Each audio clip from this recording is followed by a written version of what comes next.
اعوذ باللہ من الشیطان الرجیم بسم اللہ الرحمن الرحیم۔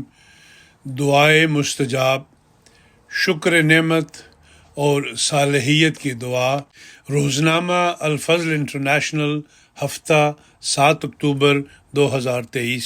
حضرت سلیمان کا لشکر جب وادی نملہ کے پاس سے گزرا اور وہ قوم ان کی ہیبت سے اپنے گھروں میں داخل ہو گئی، یہ واقعہ دیکھ کر حضرت سلیمان نے بے اختیار یہ دعا کی: رب اوزعنی ان اشکر نعمتک التی انعمت علی وعلی والدی وان اعمل صالحا ترضاہ وادخلنی برحمتک فی عبادک الصالحین۔